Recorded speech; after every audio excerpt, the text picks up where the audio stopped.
4 pale horsemen rode in from east at dawn. They were scouts from the Red Army vanguard, chasing the invaders all the way back to Germany. It was the 27th of January 1945. Behind the barbed wire, they found 9,000 prisoners left to die by the SS. That place was called Auschwitz. Among the survivors, a young Italian. He had been arrested because he was a resistance fighter and a Jew. He survived because he was a chemist. He was named Primo Levi, and he would become one of the most important writers of the 20th century.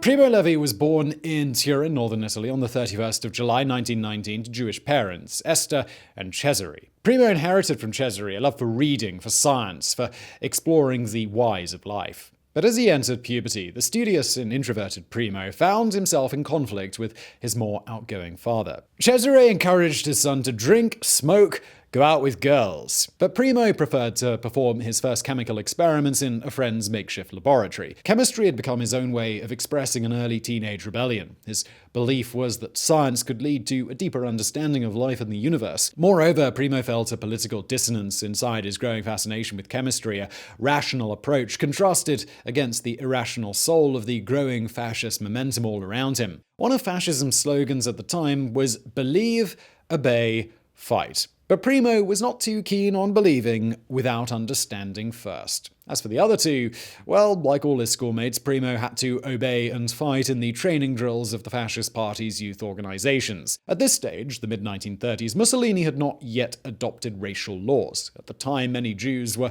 actually fascist supporters. In September of 1937, Primo signed up for chemistry at the University of Turin. There, he thrived, enjoying many hours spent in the laboratory, using his hands to assemble lab equipment, to distill elements and create compounds. Time away from university also gave him some respite from tension at home. Primo's mother, Esther, had found out that her husband was having an affair. Esther had a family history of depression and suffered from the illness herself. Cesare's betrayal only aggravated her status. She projected her hatred of Cesare onto his son, becoming cold, distant, and hostile. Levi's biographer, Carole Angier, believes that it was then that Primo began to feel the effects of clinical depression himself, either from hereditary predispositions or triggered by environmental factors. Factors that were definitely stressful both inside and outside home. On September 5, 1938, the fascist government issued the first racial laws meant to discriminate against Jews. Primo described his reaction as the trauma of being told, "Watch out, you are not like the others, you are worse. You are a miser. You are dirty. You are dangerous, foreign,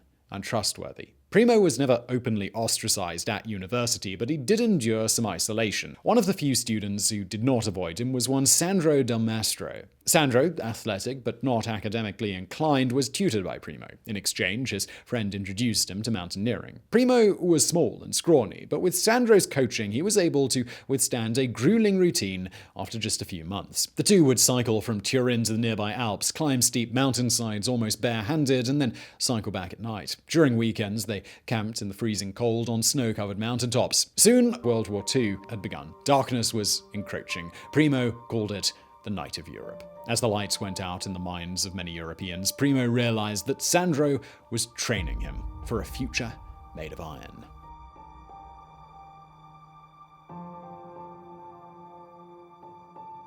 In 1941, Primo graduated with distinction, but had no time to celebrate. His father was very ill with cancer and could not provide for the family anymore. The young graduate needed to find a job fast, and he did. A young officer offered him a top-secret job at an asbestos quarry run by the military. That was strange enough.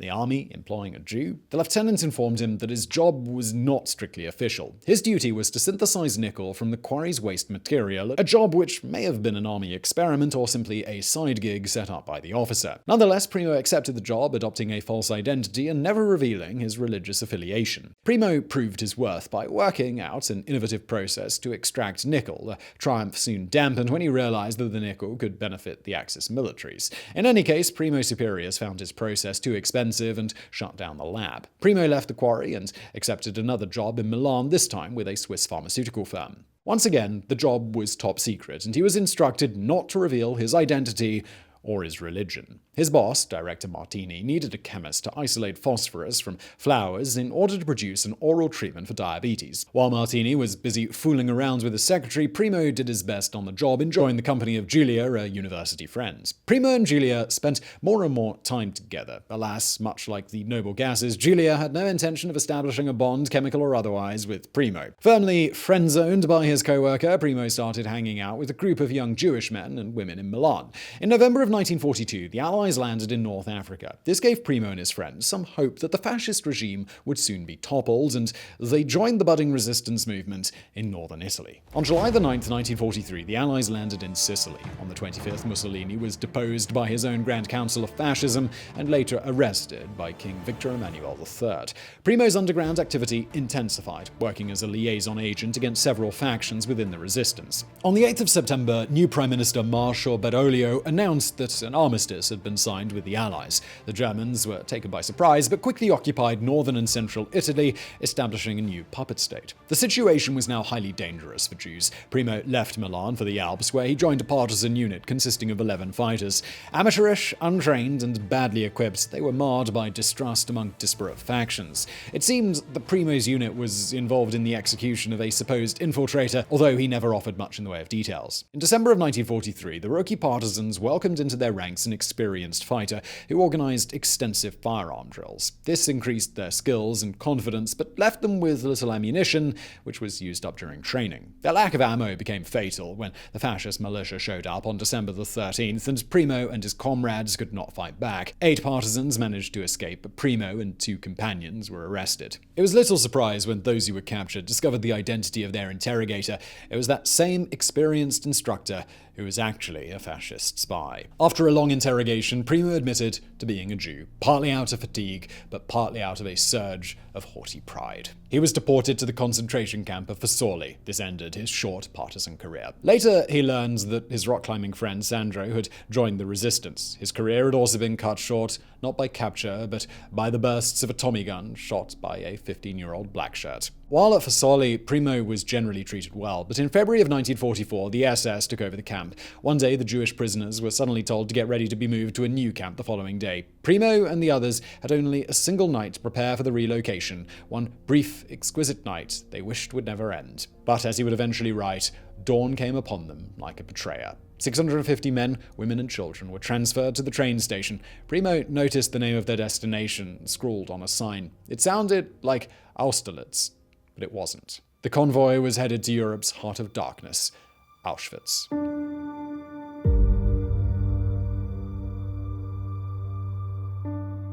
"650 deportees crammed into 12 wagons traveled 4 days and 4 nights. Food was scarce and water was completely absent. Massed like cattle, the deportees had no room to lie down and no privacy for their physiological needs. Their humanity and dignity were gradually dissolved like bodies in hydrofluoric acid. The train arrived at Auschwitz in the dead of night. The doors opened onto a large platform, and the prisoners were subjected to the infamous selection process by a group of SS officers. Based on age, health, and fitness, the company was divided into 2 groups. Able-bodied men and women would be sent to labor camps. The others were transferred to Birkenau, where the gas chambers and crematorium were located. Primo noted how the SS method of selection was more random than it initially appeared. Those who by chance climbed down on a certain side of the convoy were arbitrarily sent to die. This is how Emilia, a girl from Milan, was killed. Emilia, who was curious and cheerful, intelligent and ambitious. Emilia, who was 3 years old. Primo was part of a group of 95 men transferred to a satellite labor camp 8 kilometers from Auschwitz. 25 young women were taken to a separate female labor camp. The other 530 prisoners of Fossoli were dead within 2 days. Primo's new destination was called Monowitz, a camp dedicated to the maintenance of a subsidiary plant of the chemical giant IG Farben. These chemical plants were intended to produce a synthetic rubber for the German war effort called Buna, hence the camp was known as Buna Monowitz. Once there, Primo was subjected to the next stages of the dehumanization process. He was stripped of all his belongings, completely shaven, and given a striped uniform. The footcloths and underpants had been fashioned out of the talits, the sacred shawls used by Jews during prayer. He then received a tattoo number, 174517. From then on, Primo and the other prisoners would be referred to only as a series of digits, or collectively as pieces. Primo soon realized he needed to sharpen his wits if he wanted to survive. He had to use his reason to tame and contrast the senselessness of this new ecosystem, the camp, or Lager in German. It became clear to him that knowing the German language would give him an edge. Prisoners who did not understand orders could immediately be sent to the gas chambers during one of these selections. Then Primo learned the value of keeping his feet healthy. A callus or blister could degenerate into a nasty infection, leading to death by sepsis. Those prisoners who did not die immediately would often develop a limp. They were slower than the rest, always at the back of the queues to collect food. Eventually, they would be picked at selection. Finally, Levi learns that everybody at Monowitz was a thief. Even a friend might steal your bread, your spoon, or your shoes, or even a button, thread, wire, anything else that could be exchanged for more food at the black market within the camp. Besides all that, Primo had to contend with the harshness of hard labor, moving heavy construction material from one place to the other. The shifts were grueling, with barely any breaks. Laborers received a daily food ration of 500 grams of bread, kneaded with sawdust, 2 bowls of watery soup, and a little margarine. Nights did not offer any respite from physical exhaustion. Prisoners were crammed into overcrowded dormitories, rife with parasites and pathogens of all kinds. Camp authorities tried to deal with these infestations by disinfecting the dormitories with nitrogen mustard vapor, highly toxic for the human inhabitants, but harmless for the microbes. Men were supervised at a distance by the SS guards, but their immediate overseers and tormentors were the capos, prisoners selected by camp administration to direct labor, maintain discipline, and to punish and humiliate their fellow inmates. After suffering a foot injury, Primo spent 2 weeks in the medical block. The experience gave him some rest from hard labor and the chance to witness the capos at work within the infirmary. The doctors were also prisoners who happened to have medical degrees, but the nurses and orderlies had no previous professional experience. They showed no respect for their patients, stealing their food and bartering it for cigarettes or clothes. Often, they would administer beatings to the ill or subject them to humiliating punishments. If a patient was thought to be dead, 2 orderlies would beat him with ox sinews for minutes on end until they were sure that he wouldn't move any longer. Even the personnel who operated the infamous shower rooms and the gas chambers were inmates. The SS selected them from among the ordinary criminals rather than the other so-called undesirables. It was they who led the other prisoners inside the showers. It was they who handled the metal containers, labeled Zyklon B, for the destruction of all kinds of vermin. Before putting the gassed bodies into the ovens, a special squad of overseers cut off the hair and extracted their gold teeth.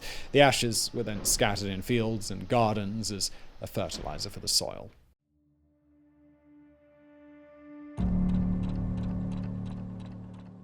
No man is an island. Despite his intelligence and adaptability, Primo could not survive on his own. He needed friends, and even in that hell, he was able to find some remarkable companions. People like Lorenzo, a civilian construction worker. Risking his own life, Lorenzo managed to smuggle extra rations of food to the scrawny Primo, allowing him to survive. There was also Jean, a French inmate in charge of transporting food rations. Jean wanted to learn Italian, so he pulled some strings to have Primo assigned to help with his relatively light duties. In a memorable moment while transporting a vat of soup, Primo taught Jean about Dante's Divine Comedy. But Primo's best friend in Monowitz was another Italian Jew, Alberto Dalla Volta. Unlike Primo, Alberto was extroverted and gregarious, a chronic optimist who was able to communicate and network with everybody within the camp. Alberto's positive energy in the face of despair was so overwhelming that Primo described him as one against whom the weapons of the night were blunted. At the end of 1944, Primo had his life saved by science. Camp authorities were looking for prisoners with a knowledge of chemistry to work within the Buna labs. He eagerly volunteered, sat an exam,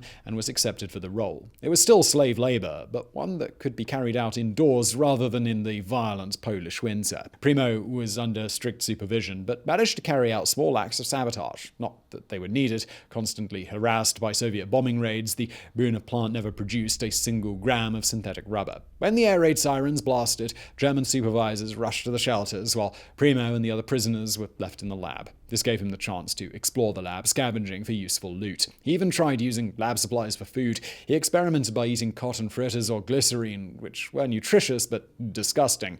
One day, he stumbled upon some small metal rods, and he brought them to Alberto. The two realized the rods were made of cerium, the same material used as flint in cigarette lighters. The resourceful Alberto found out that some prisoners had set up a clandestine workshop to produce lighters. Risking execution, Primo and Alberto stole all of the rods and sold them on the black market in exchange for some bread, enough to keep them alive for an extra couple of months. By January 1945, the Soviets weren't just flying bombing missions overhead, they had reached the prison gates. The SS received orders to evacuate Auschwitz and all of its dependents. Just on the eve of relocation, Primo fell ill with scarlet fever and was left to die in the camp infirmary. Alberto and 11,000 prisoners were to be transferred to another camp. The two friends bade farewell to each other one last time. Primo was certain that he was going to die, while Alberto might ultimately move on and survive.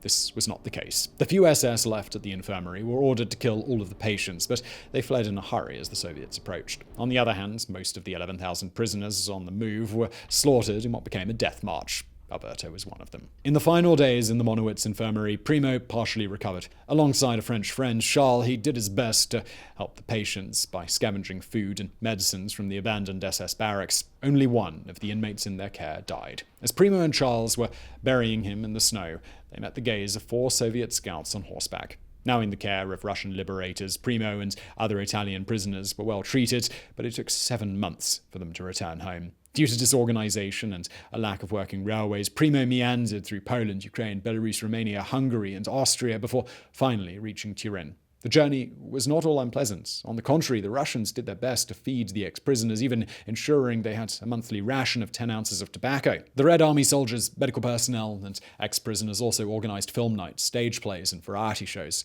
During his odyssey, as usual, Primo was able to forge alliances with friends impervious to the blows of darkness. He befriended a man who shared the same name as his father, Cesare, who used a mixture of hand gestures, Roman street dialect, and positive enthusiasm to communicate with local tradesmen and hustle for food. He also met an older man named Mordo Nahum, a rugged Greek veteran. He warned Primo never to be caught barefooted because in a war, you always need shoes. And when Primo noted that the war was now over, Mordo replied solemnly, "War is always."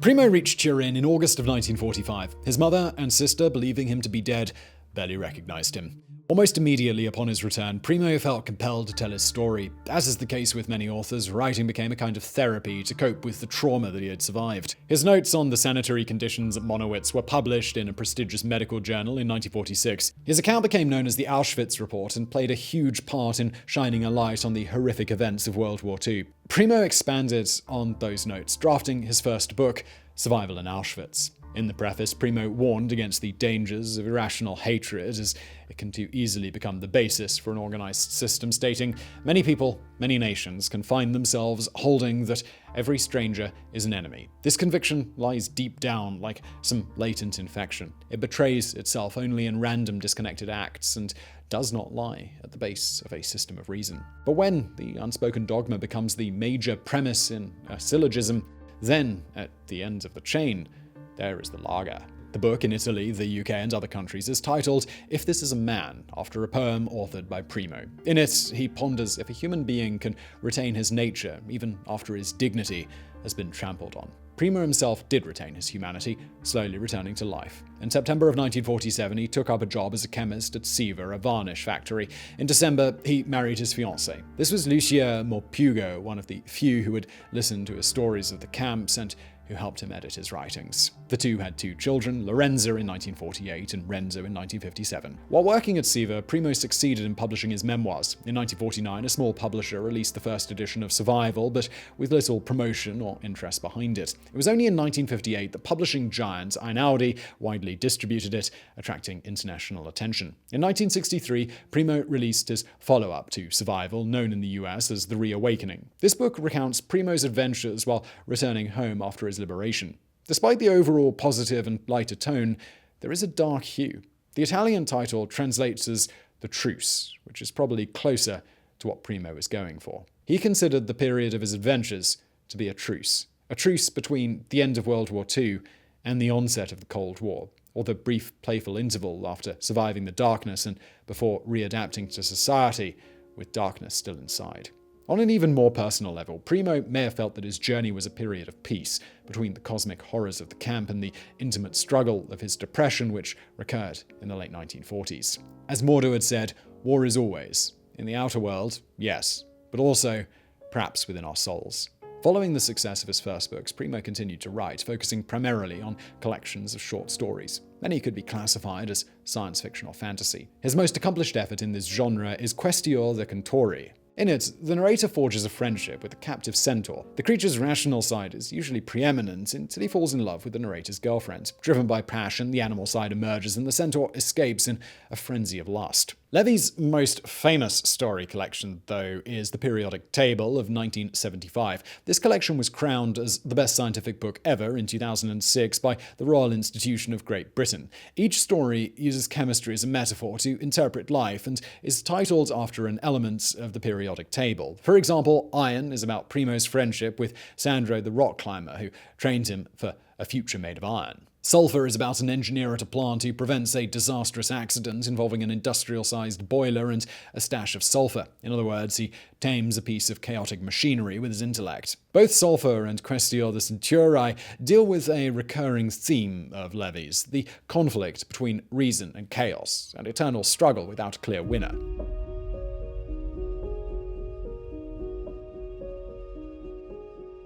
With Hitler's war in the rearview mirror, the main conflict of Levi's life shifted from external to internal. To better understand Levi's struggle with depression, it's important to consider his private life. In the views of biographer Carole Angier and Ian Thompson, Levi saw the power of reason as a dam holding back the dark, irrational force of clinical depression. According to Angier, Levi's depression was the result of a troubled relationship with his mother and of a sexless, frustrating marital life. Angier's theses are disputed by many critics who believe Levi's depression was hereditary. His grandfather suffered from it and had committed suicide. Another controversial claim is that the ordeal at Monowitz did not worsen Primo's depression. On the contrary, it honed his survival skills and intellect. Primo Levi confirmed this to American writer Philip Roth. Throughout the 1970s and 1980s, Primo Levi sought medical help to treat his condition, a fact he largely kept hidden from the public and most friends. A rare ally in his moments of darkness was German pen pal Hety Schmitt-Maas, who corresponded with him for 17 years,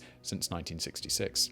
Hety wanted to document and understand the crimes of the Third Reich, and especially the complicity of IG Farben chemical works. Their relationship became a true friendship as they wrote about their respective marital problems. Hety and Primo met face-to-face on 2 occasions, in 1968 and 1971. Hety noted how Primo was charismatic and self-assured on their first encounter, but appeared nervous and depressed 3 years later. And yet Primo's public persona had never betrayed his malady, delivering lectures and interviews with a pleasant and humorous demeanor. Levi frequently clashed with revisionist historians, especially those who minimized the cruelty of the camp system by pointing out other nations in other times had done something similar. As he did not pull any punches, Primo found himself embroiled in controversy with the Israeli government as well, criticizing its actions against Palestinians. He famously declared that Palestinians were Israel's Jews. They were the new victims of those who had once been persecuted themselves.